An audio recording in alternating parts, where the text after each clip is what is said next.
Well guys, this idea made it into the lab book. Only the best go here. In this video, we're going to look at a debriefing on the hydrogen casting burner. Essentially what we're looking at here is a propane thermal cracking burner that thermally decomposes methane and propane and converts it into hydrogen gas and carbon. We also have added a vaporizer coil to empower it to be able to burn liquid propane, which increased its power output tenfold. You can't get this kind of power off a bottle of propane. But when you're running liquid, it gets pretty crazy. So we have about 366 grams of drill bit that we melted in our first test, because I had a hunch this thing could do the impossible, just based on that initial test we just saw.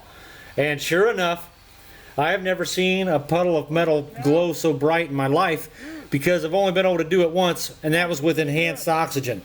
I forgot how strange molten steel looks. It's brighter than cast iron. Cast iron has a yellow glow. This stuff is like white. I got lucky there. But anyway, we were able to make this 364 some gram ingot of high-speed steel and some cobalt M42, which has a melting point of about 2,800 some degrees. So this thing was screaming hot. I want to say we were at the 3,000 degree range. We basically have to chop this thing in half for science. I also got to prove a couple of people wrong. I got blown up in the comments.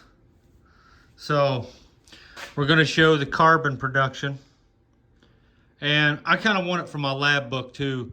I'm not just doing it to be a large Johnson. All right, so a quick recap here. You put liquid propane in one side and you get a hydrogen flame out the other side. That was the idea.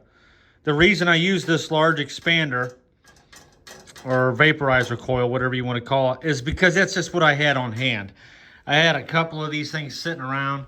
I got like an 8-foot one laying under there. That's where I store those. But it was already made. It looked like exactly what you're looking at right here. And I thought, you know, that's close enough. Let's just throw it on there. So this wasn't specifically designed for this burner. You get liquid propane in one side, hydrogen out the front. But let's say, even if it doesn't produce hydrogen, let's just say that it didn't, which I know it did, but for the sake of conversation, another very important attribute we don't want to slip by us. We don't want to throw the baby out with the bathwater, and this is what that expression means. This thing enabled us to run at probably 3-4 times the power output of a regular propane burner because we were using liquid propane. So in itself, just being a liquid propane burner, it outperforms any propane burner out there. Like putting the bottle in the water and all that stuff has nothing on liquid. You turn these things upside down and you start squirting out liquid propane. I think I've got as much as 850 kilowatts. I'll have to double check that. I'll double check and put it on the screen right here. But I know it was an enormous amount of power, well beyond the 90 kilowatts you're usually stuck with. And like I said, even then, after a couple of minutes, these bottles get cold from the boiling liquid and the pressure drops down and you're down to like 40 kilowatts. So in itself, just the vaporization process and being able to burn liquid propane still pretty much makes it a Thunder Eagle Desert Super Falcon Raven. So, all right, enough of that, but essentially, there are several reasons I know we got hydrogen out the front. You see that right there? That's carbon. A little carbon spout built up. Something else really interesting happened. I'm probably gonna have to get a flashlight for this. Get a gander of that. What in the Sheikah? You could tell we were hitting insane temperatures.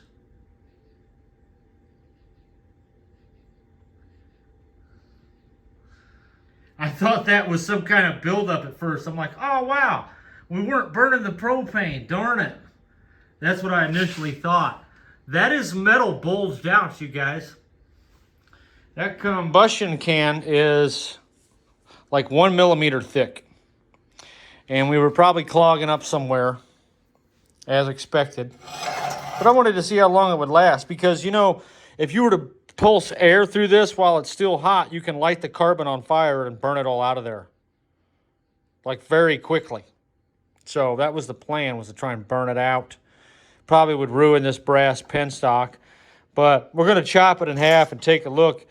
It got so hot, and the pressure inside the pyrolyzer got so high that it expanded that metal. That's pretty much expanded metal in 2 spots. Isn't that nuts? That is crazy. Now, a lot of people mentioned the air preheat. I have done air preheat in the past. I've got one right here that capitalizes on that concept. This is an old test prototype here.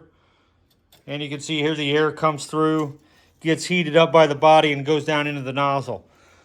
There is a problem with preheating your air. First of all of the combustion books and their literature cite that that's only useful on large furnace applications. When you do it on a small application like this, you're basically robbing your burner of oxygen. Why do you think they invented something called the intercooler? That's all I'm going to say. I don't really have time to get into that because a lot of people were kind of beating me over the head with I need to preheat the air too. And it's really, this air preheat pretty much just preheats the oil gently to about, 300 degrees as it's flying out. This thing gets red hot, and we're only getting 50 degrees advance out of that. So I didn't want to melt the brass penstock in here. We've got like 900 degree hydrogen coming through this tube, also hitting that brass fuel rod. So this air is actually cooling that brass and keeping it from destroying the nozzle. So that's another reason why I didn't put air preheat on this. It's just kind of an engineering situation that I'm in there. Sure, I can make all that out of stainless steel, but this is just an experiment. And this is supposed to show us how to actually do it. And I think I'm 99.9% positive that we learned everything from this experiment needed to make one of these that actually works. And I'm talking continuously. We could engineer it specifically to only produce ethane gas, which would still make it a monster, minus the carbon buildup. That could be done with a lot of math and some testing. So I'm going to shut up, and we're going to slowly disassemble this thing piece by piece, like NASA examining a rocket engine. We are removing the vaporizer coil.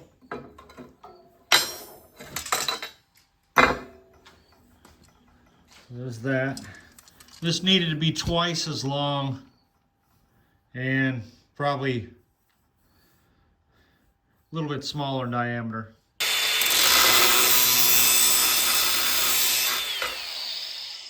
Okay. Really nothing to look at on any of that. Those parts. This right here is where all the interesting bits will be. And we're going to try. This brass definitely got a little hot. Oh yeah, there's some carbon black in there. So I want to cut this gently, I guess.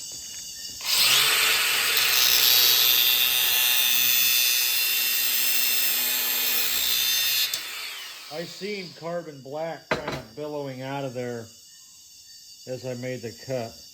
And I don't want to disturb it too much. Let me, well, here's a look here.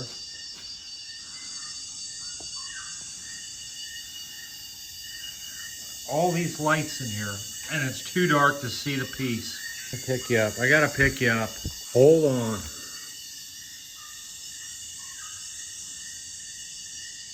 There's some buildup in there.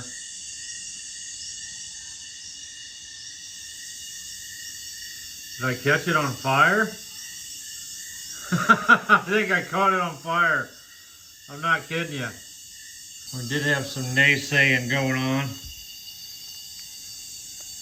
People saying I wasn't making hydrogen. So there's your carbon buildup, as suspected. Now, I don't know how hard it is. We're going to stab it with something. I don't know if I'll be able to keep you totally in the shot. Let's do our best here. Feels like some fairly hard stuff. So the action of cutting this metal could be disturbing the layer. But for the most part, there's nothing to look at in here.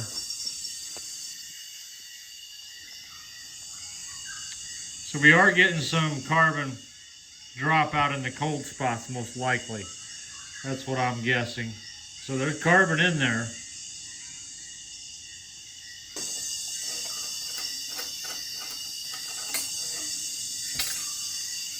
Check that out.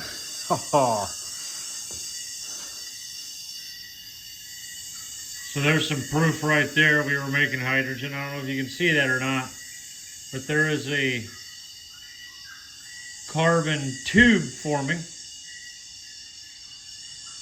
See how hard it is. It's pretty hard stuff, guys. I really had to force that off. So we'll take the fuel rail out. We'll have a look.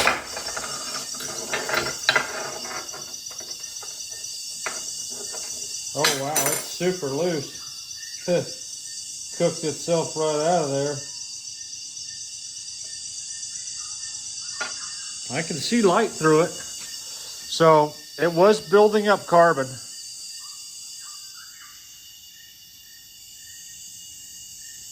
Get a light on that for you. There's some carbon in there.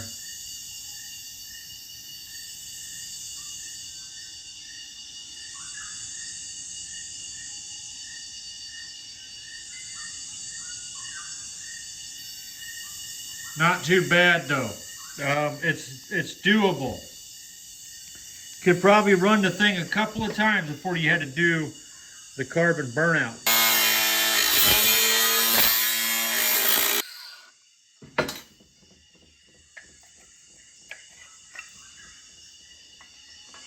Okay. Check it out. There's some action in there, fellas. So yeah, what the plan was to do a burnout phase at the end of the run. We would pump air in here. A lot of this might be metal. You know what I mean? Well, I don't know. There's some pretty clumpy stuff up in there. A lot of it could be metal, but there is some crazy stuff growing. Look at that. There's a big, funny, growing looking deal there. That just fell out.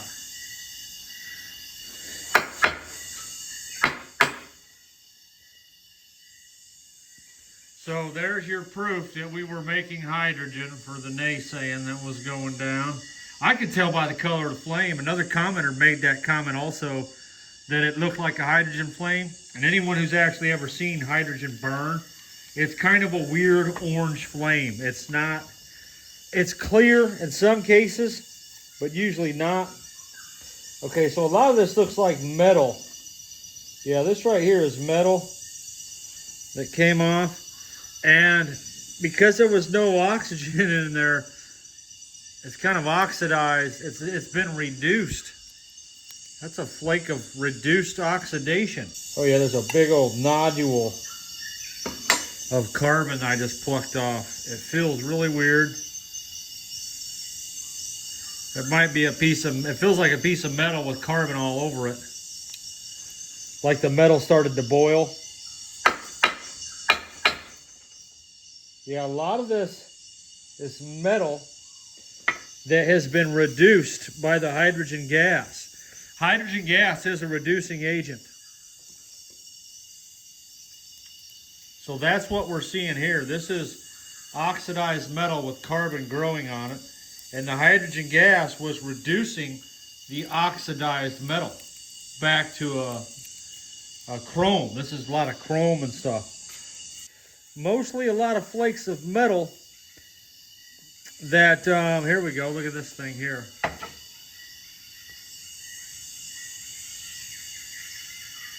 This stuff could clog the nozzle up.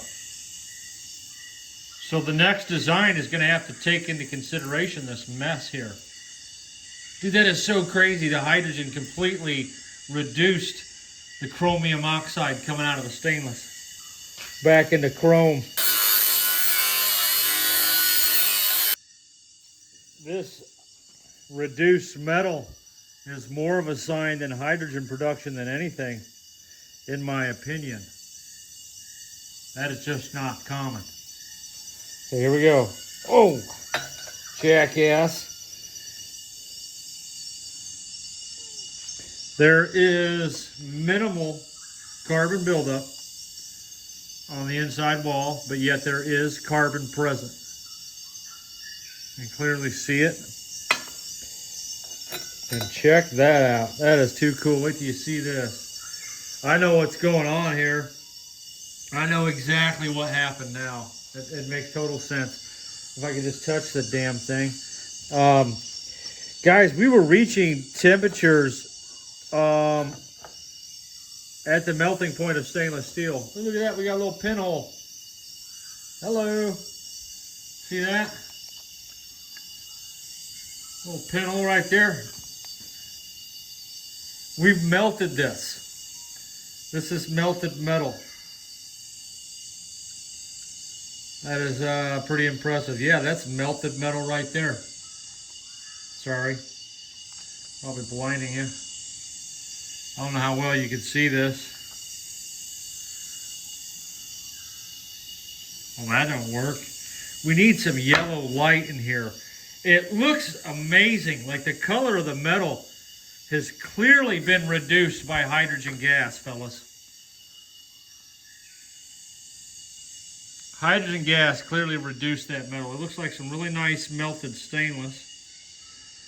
The pressure of the propane must have buckled this thing. It started to do it here too.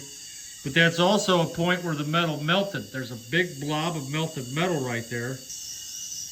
That intake port for the propane was at a tangent to swirl the gas. I was hoping to spiral it home to this point here, which was not connected in a tangent, and that was supposed to increase the residence time of the propane. I want to say we ran this thing a total of 1 hour.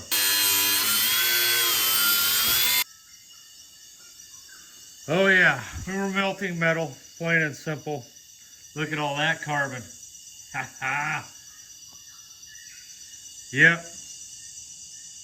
Absolute proof of hydrogen production. I didn't need proof, but some people did apparently, because I had a couple of people mad at me in the comments and some people being rude to other commenters. I went ahead and removed all that nonsense.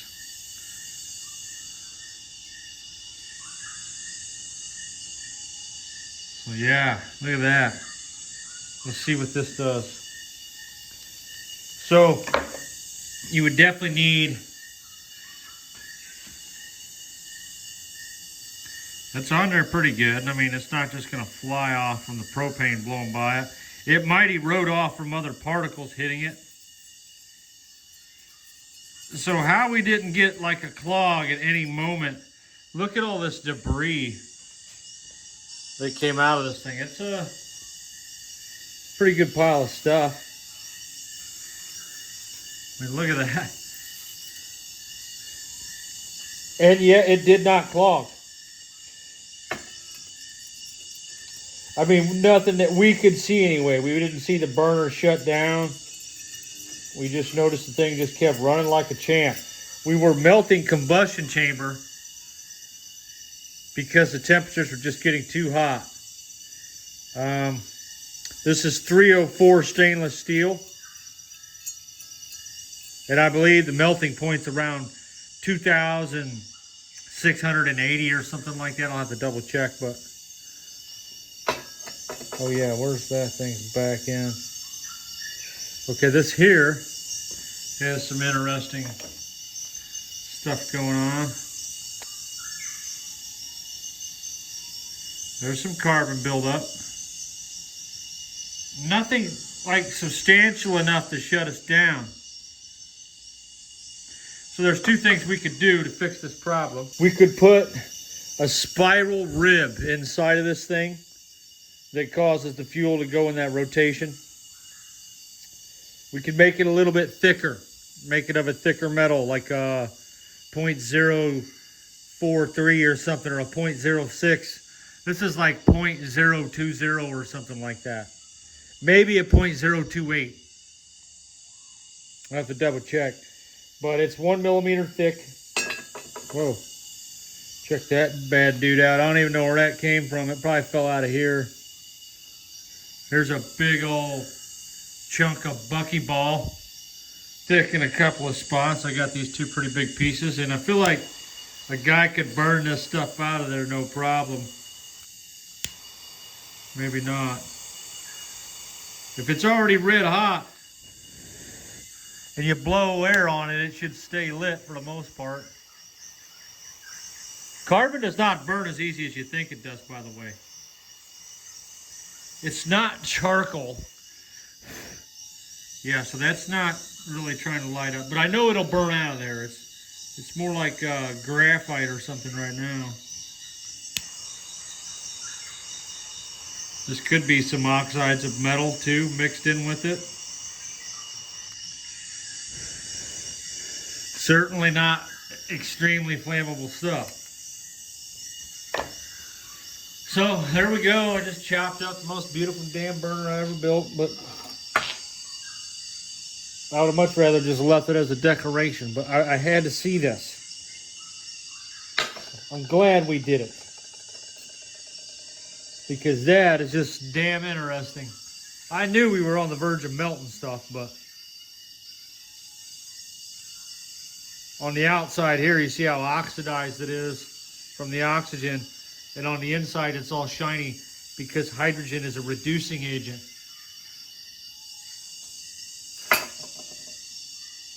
For example, if this was iron oxide and it was all rusty and hot and you sprayed hydrogen through there, it would strip all the iron oxide off of this material and leave behind clean iron or clean steel. It removes oxides. They used to make hydrogen for military weather balloons using red hot iron and steam. So, pretty familiar with that process. All right. I don't know what else to do here. We killed it. So that's a wrap, guys. I've got like a half hour of footage, maybe more, I've got to edit. So it's going to be a really long video. For the most part, even without the hydrogen conversion, the ability to run this burner on liquid propane puts it a couple of notches above the current technology.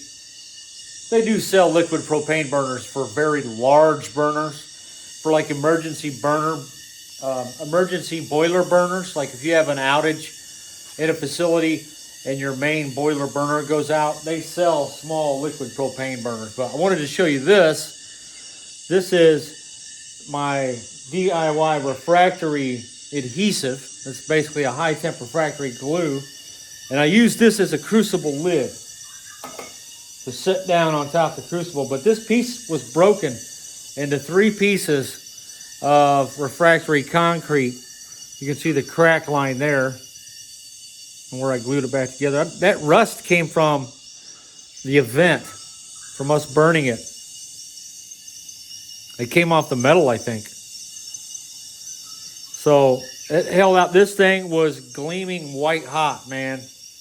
And if it can withstand white hot temps and still look like this, and it's still very strong stuff, this is definitely a viable product. So in an upcoming video, we're going to be putting it up against some store-bought stuff here. I don't know if you can read that. This is only rated for 2,000 degrees, but I got a feeling this stuff here is going to outperform it by far. It's going to be a little bit more expensive, but that's just because the ingredients are a lot better.